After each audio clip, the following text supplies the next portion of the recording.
Satu, alladzina hum fi salatihim khashi'un.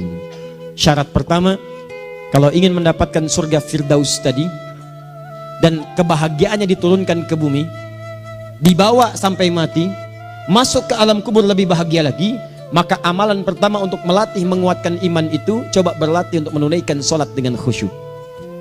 Kalau Anda kerjakan benar sholat ini, maka apa yang Anda dapatkan? Teman-teman ingat betul, saya mau tanya sebentar. Keabadian yang abadi disebut dengan sa'id. Kalau kita ingin turunkan ke dunia percikannya kita dapatkan, usahanya disebut dengan apa? Masih ingat? Aflah itu kalau didapatkan, kata dasarnya apa tadi? Falahun. Lihat baik-baik.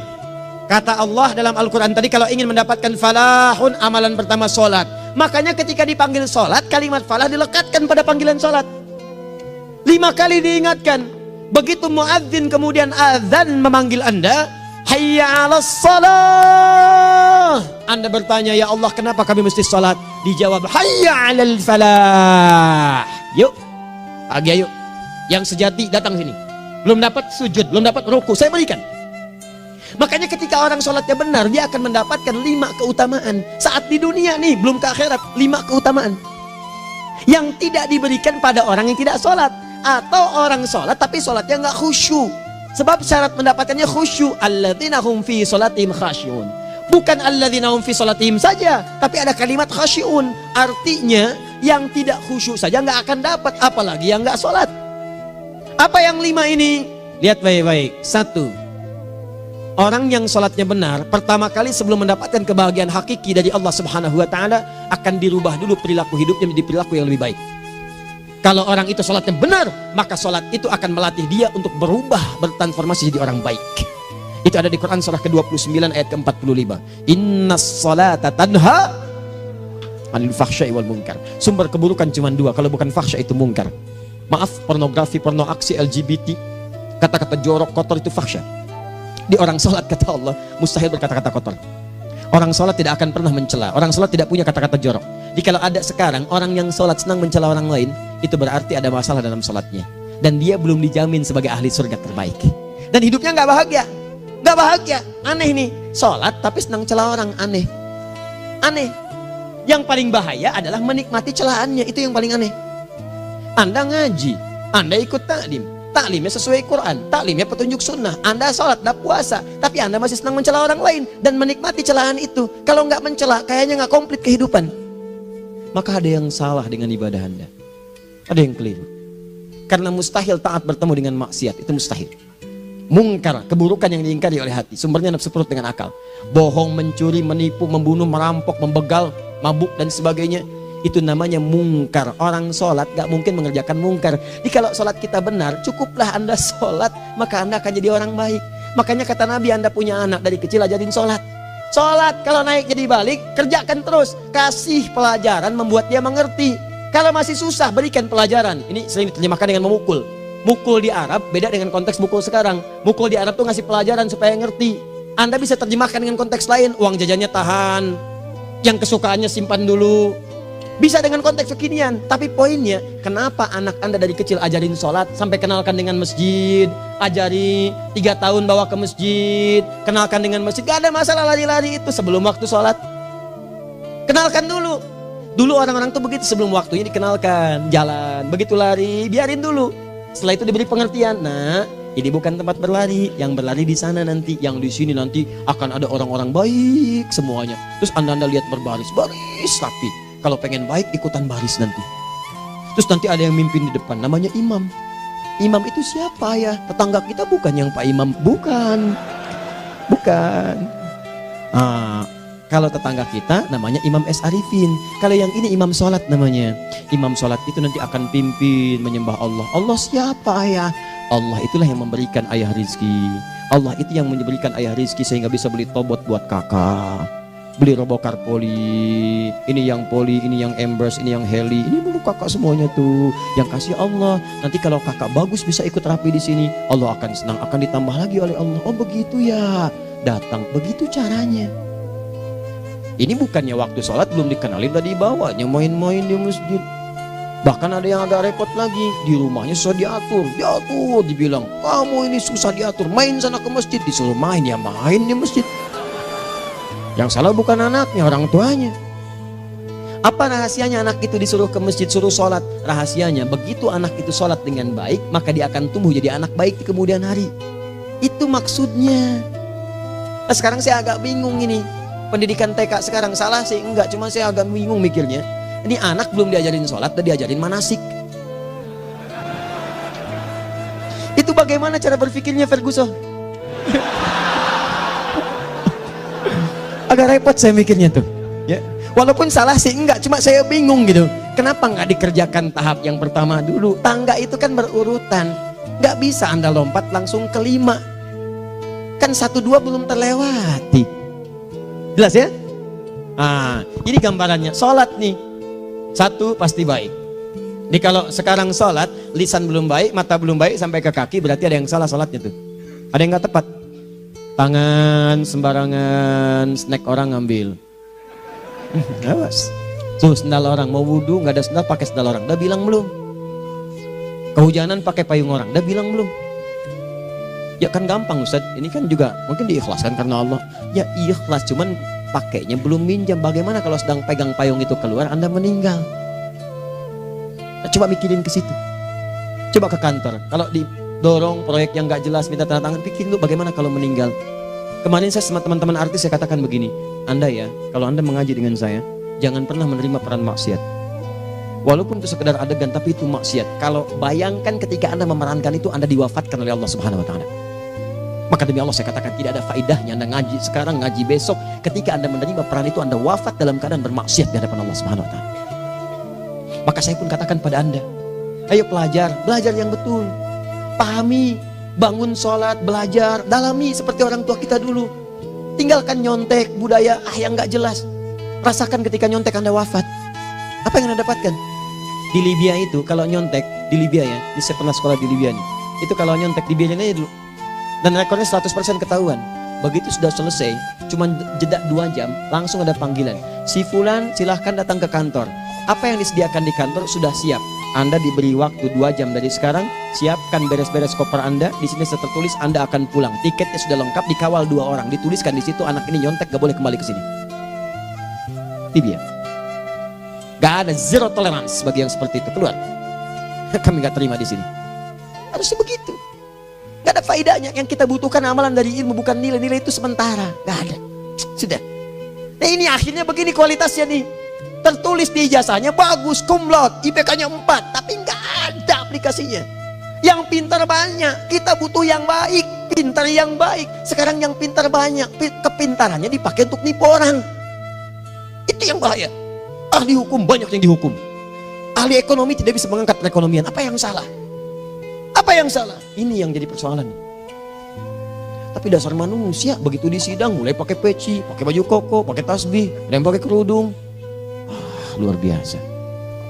Nih, 2. Orang kalau sholatnya benar, Allah akan berikan ketenangan dalam jiwanya. Tenang hatinya.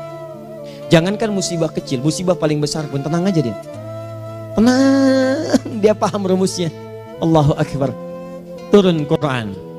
Surah ke-13 ayat ke-28. Ala bidzikrillahi tatmainnul. Yakinkan pada dirimu zikir kepada Allah membuat hati tenang. Di antara turunan zikir amalannya adalah sholat. Dari mana taunya Quran surah ke-20 ayat ke-14. Innani anallahu la ilaha illa ana fa'budni wa aqimis salata li dzikri. Saya Allah, kata Allah ke Nabi Musa. Tidak ada Tuhan selain saya, sembah saya. Bagaimana menyembahmu ya Allah? Tunaikan salat sebagai zikir kepada saya, zikir. Nah, maka kalau Anda sedang tidak tenang, ayo ke masjid. Banyak zikir itu, baca Quran zikir. Quran surah 15 ayat 9. Inna nahnu nazzalna dzikra. Kami turunkan Al-Quran sebagai zikir. Jadi kalau Anda sedang baca Al-Quran, Anda sedang berzikir. Ibu kalau sedang gak tenang, Bu, gelisah, gak enak, gak usah mengeluh, apalagi bikin status gak karuan. Ibu wudhu, ambil mushaf baca. Begitu sedang baca ada ketenangan dalam jiwa. Berdoa, zikir. Kalau sedang gak tenang besok ada proyek, doa dulu. Doa itu memberikan ketenangan. Makanya doa disebut dengan zikir. Quran surah ke-7 ayat 205. Wadhkur rabbaka fi nafsika tadarruan wa khifatan wa dunal jahri minal qaul. Ayo berzikir, minta kepada Allah dengan segenap jiwamu, mohon dengan penuh ketawaduan. nanti ketenangan diberikan. Menghafal Quran, baca itu zikir. Quran surah ke-54 ayat 17, 22, 32, 40. Walaqad yassarnal Qur'ana lidzikri fahal mim muddakir. Menyebut nama Allah, Al-Asmaul Husna itu zikir. Sedang ada persoalan, ya Allah, ya Allah, ya Allah, ya Rahman, ya Rahim, ya Malik, ya Qudus, ya Allah, ya Allah, ya Allah, ya Allah. Zikir. Dalilnya Quran surah kedua ayat 152. Fadhkuruni azkurkum. Sebut namaku, zikir. Aku pun akan mengingatmu. Gimana menyebutnya? Ditafsir di Quran surah 17. Ayat keberapa? 110. Qulid Allah awid Rahman ayyamma tad'u falahul asmaul husna. Sebut nama Allah. Itu menenteramkan pada jiwa. Sedangkan sholat gabungan dari semua zikir tadi. Bukankah dalam sholat Anda baca Al-Quran? Bukankah dalam sholat Anda menghafal Al-Quran? Bukankah dalam sholat Anda berdoa? Bukankah dalam sholat Anda istighfar? Anda mohon digabungkan semua itu. Amalan sholat menggabungkan semua jenis zikir. Masa Anda nggak tenang juga? Makanya sholat, jangankan sholat ya, tempat sholat itu yang menenangkan. Tempat sholat, tempat paling tenang di muka bumi. Kalau nggak percaya silahkan ya, Anda sebelum masuk ke Istiqomah ini, begitu Anda masuk kan perasaannya beda kan? Lain. Silahkan cek, kalau cari ketenangan datang ke masjid. Masuk, wudhu masuk, sholat 2 rakaat tenang. Dekat kipas angin, saking tenangnya plek ngantuk tidur. Beneran, enak. Makanya saat Ramadan kalau orang pengen cari ketenangan, lihat di perusahaan-perusahaan penuh tuh musola pada tidur. Ya, mengamalkan hadis palsu. Ya, dia musoim ibadah, tidurnya orang puasa ibadah, hadis palsu. Nah, itu teman-teman. Itu gambarannya tiga.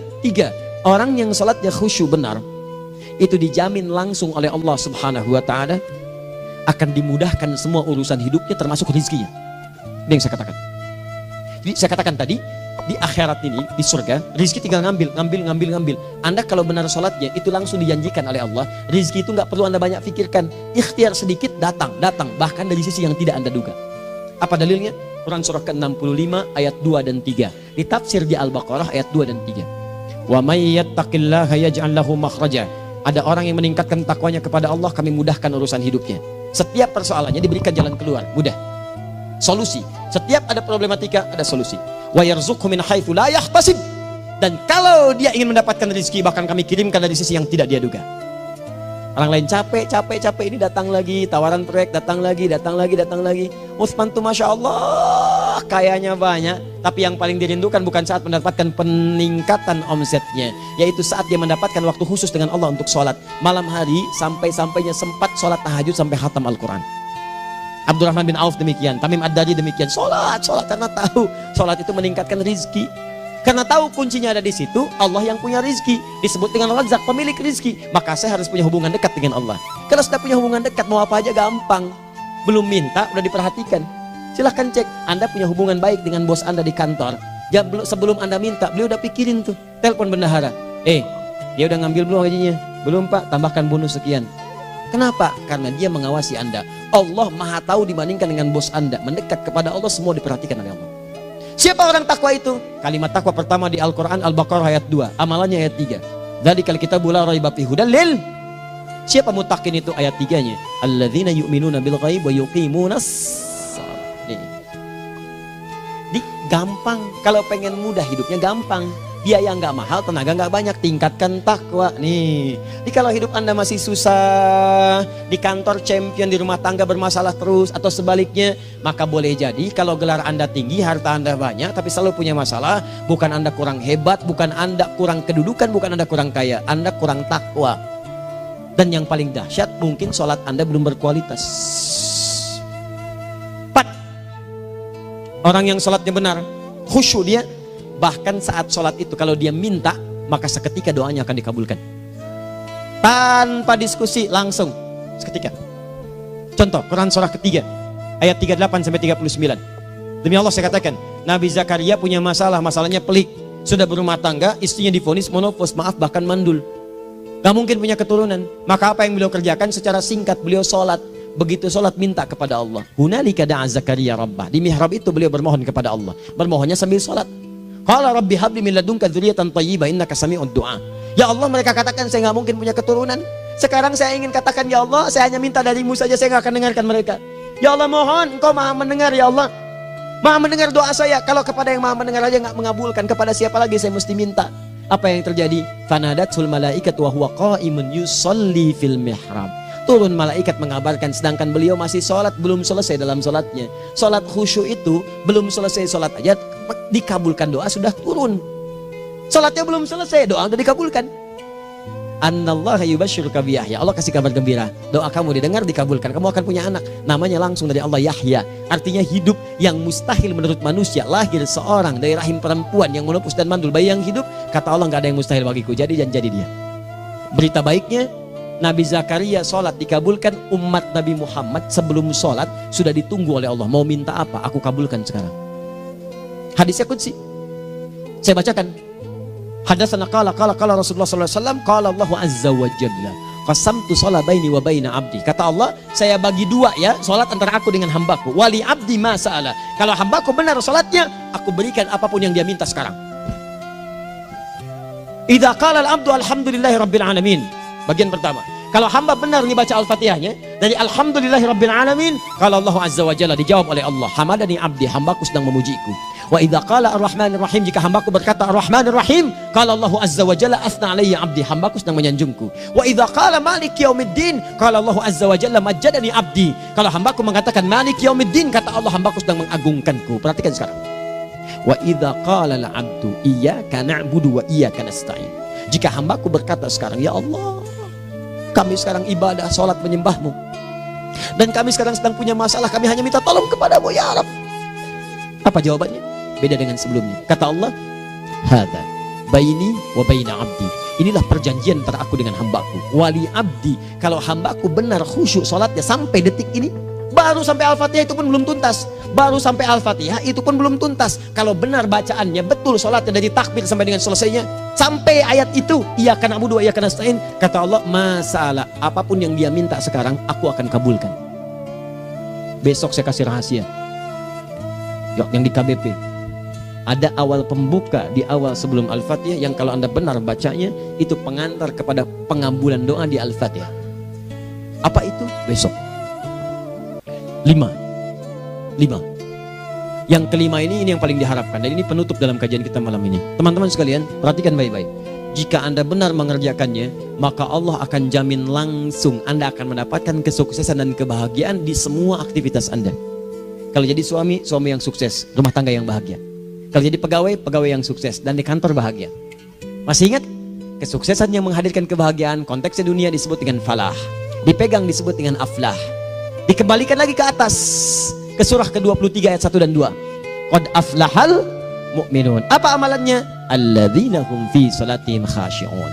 Persoalannya, kalau Anda salat belum mendapatkan satu di antara 5 ini, apa masalahnya? Pertama masalahnya, kata Al-Quran, boleh jadi yang salat itu belum khusyuk. Apa itu khusyuk? 2 maknanya, dan saya tutup di sini. Apa yang 2 itu? 1, kebanyakan orang salat masih membawa dunia dalam salatnya. Makanya kalau pengen khusyuk, kata Allah, maka Anda rasakan akan bertemu Allah. Rumusnya Quran surah kedua ayat 45 sampai 46. Rasakan secara singkat, mungkin itu sholat terakhir yang Anda akan kerjakan dalam kehidupan. Mungkin di sholat itu Anda wafat. Kata Allah, alladzina yadhunnuna annahum mulaqu rabbihim. Orang khusyuk itu sudah kelihatan dari sebelum sholat, dia sudah merasa persiapan menghadap Allah. Persiapan ke manusia aja, dia sudah siap-siap, mandi dulu, ganti pakaian, pakai parfum, macam-macam dan sebagainya, hanya memenuhi undangan manusia. Allah mengundang Anda 5 kali dalam sehari. Ya maaf, mengabulkan doa Anda, mencukupkan kebutuhan, menyembuhkan kalau sakit, disiapkan Anda. Harusnya apa? Penampilan sempurna. Kata Quran, orang khusyuk itu kelihatan sebelum sholat, pakaiannya kelihatan. Quran surah 7 ayat 31, ya bani Adam khudhu zinatakum inda kulli masjid. Hai anak cucu Adam, kalau tiba panggilan dari masjid, kenakan pakaian terbaikmu. Di anak cucu Adam tuh kelihatan. Kalau orang khusyuk begitu adzan kelihatan pakaiannya lain. Pakaiannya indah. Khudhu zinatakum, kenakan pakaian terbaikmu. Dipakai, bertemu Allah. Bertemu manusia aja pakaian bagus-bagus. Ini aneh ya, ada orang salah ibadah aja. Orang salah ibadah pakaiannya bagus-bagus. Lihat nih hari-hari tertentu, besok tuh orang mau ke tempat masing-masing tuh. Ada yang pakai jas, pakai dasi, pakai batik, pakai kebaya. Anaknya dibawa, dikuncir 2, bawa manisan macam-macam. Mau salah ibadah aja, tampilan bagus. Masa antum yang benar ibadahnya nggak bagus? Bedakan. Pakaian futsal, pakaian sholat ganti dengan yang sholat. Ini gimana pakaian sholat pakai pakaian futsal? Depannya gambar Messi, belakang Ronaldo. Repot. Malaikatnya juga bilang, kamu salah baju, harusnya Luka Modric.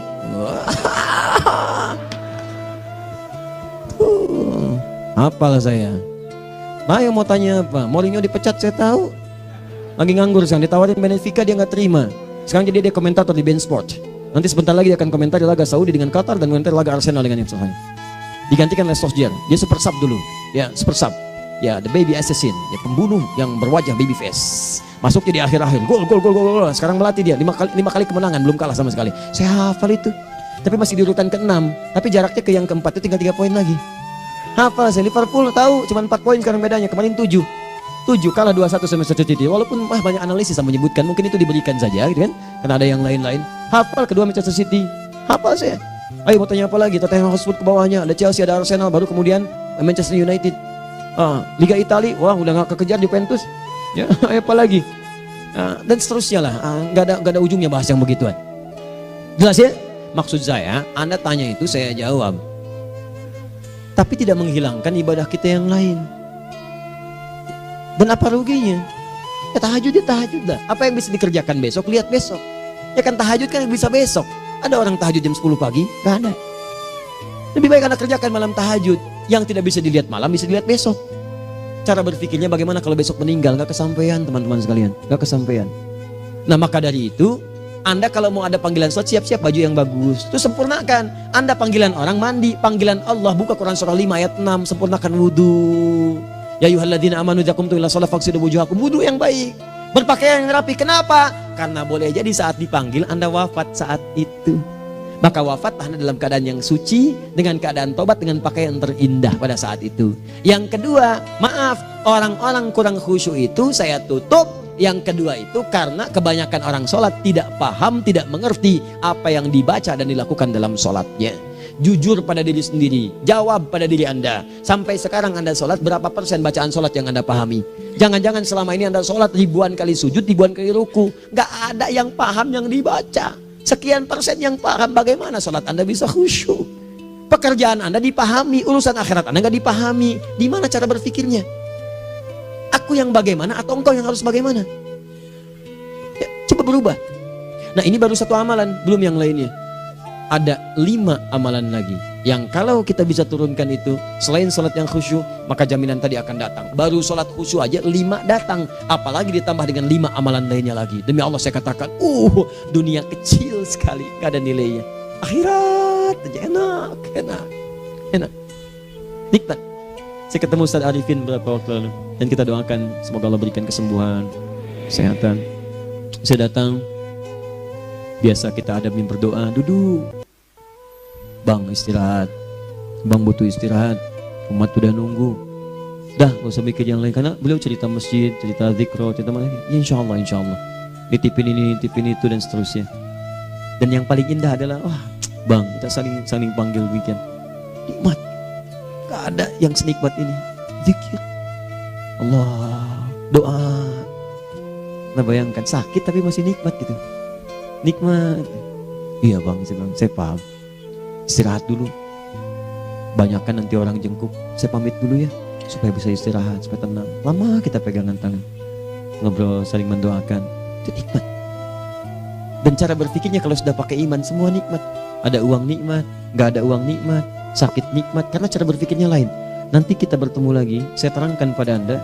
Dan saya contohkan satu kisah. Bahkan ketika ada orang yang diuji Allah dengan ujian yang sangat luar biasa, yang menurut sementara orang itu ujian sangat luar biasa menggetarkan jiwanya dan susah untuk bertahan, tapi orang ini nikmat saja menjalaninya. Nikmat. Ada yang di rumah tangga, ada yang di macam-macam. Contohnya banyak. Satu contoh saya berikan di malam ini.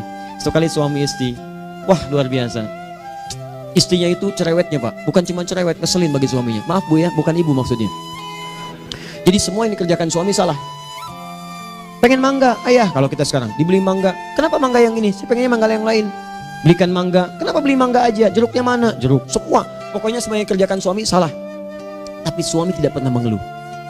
Ini kerjakan, itu kerjakan. Satu kali, perhatikan cara memandangnya. Ketika iman sudah masuk ke dalam jiwa. Kata temannya, akhi, istri kamu ini begini, nyusahin kamu. Kenapa kamu gak cari yang lain? Kan gampang ada syariat. Udah pisahin aja cari yang lain. Kamu tenang ibadah. Apa jawabannya? Hey, Allah sudah turunkan surga ke saya lewat dia. Kenapa kamu meminta saya untuk menjauhinya dan meninggalkan surga saya? Ini cara melihat dia. Bukankah ketika ada berbagai keluhan saya sabar? Bukankah sabar mendekatkan saya ke surga? Allah kirimkan tipikal istri seperti ini supaya mendekatkan saya ke surga. Dengan itu kan saya banyak pahala. Saya sabar, pahala banyak. Sudah Allah berikan pahala kepada saya. Kamu malah nyuruh saya untuk berpisah dengan pahala itu. Perhatikan cara berpikirnya. Indah. Kalau rumah tangga seperti ini semuanya enak.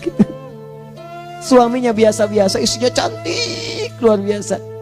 Begitu berdandan kelihatan kata suaminya, Masya Allah, wajahnya tak berpaling, mata tak berkedip. Kata istrinya, ya zauji madhabik, sayang kamu kenapa?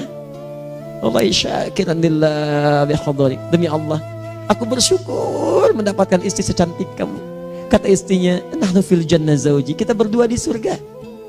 Kata suaminya, kok bisa begitu jawabanmu? Iya, kamu bersyukur dengan keadaanku, aku bersabar dengan keadaanmu. Catat. Bukankah orang syukur dan sabar di surga? Tuh lihat, canda-canda orang-orang soleh itu begitu. Nikmat ketawa walaupun nyelekit di hati. Cuman bawaannya enak gitu. Nah, nanti itu ada tuh, nanti saya turunin tuh. Yang di rumah tangga, yang ini, yang itu nanti. Kapan? Pertemuan berikutnya. Jadi kita cukupkan dulu di malam ini apa yang kita pelajari supaya nanti nggak terlampau banyak kita dapat materi, cuma sayang sedikit mengamalkan. Saya sudah tuangkan di sini, banyak saya tuliskan termasuk di keluarga, di macam-macam. Ini saya tulis tapi silahkan Anda baca, kalau ada manfaat silahkan dapatkan, kalau ada yang kurang silahkan sampaikan untuk dikoreksi. Semoga Allah muliakan kita semua insya Allah. Sekali lagi, perbaiki hidup, jangan banyak mainnya, dan sudah.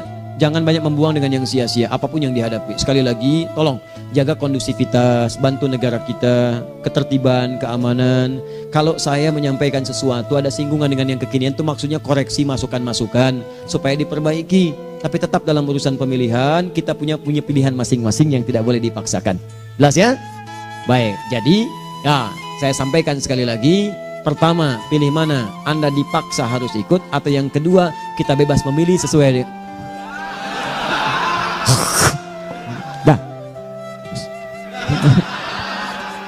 Sudah ya. Jadi kita akhiri, subhanakallahumma bihamdika asyhadu an la ilaha illa anta astaghfiruka wa atubu ilaik. Wa akhiru da'wan alhamdulillahirabbil alamin. Berjumpa besok sesi terakhir fikih ikhtilaf di Masjid Ar-Rahman Kota Baru Parahyangan. Assalamualaikum warahmatullahi wabarakatuh.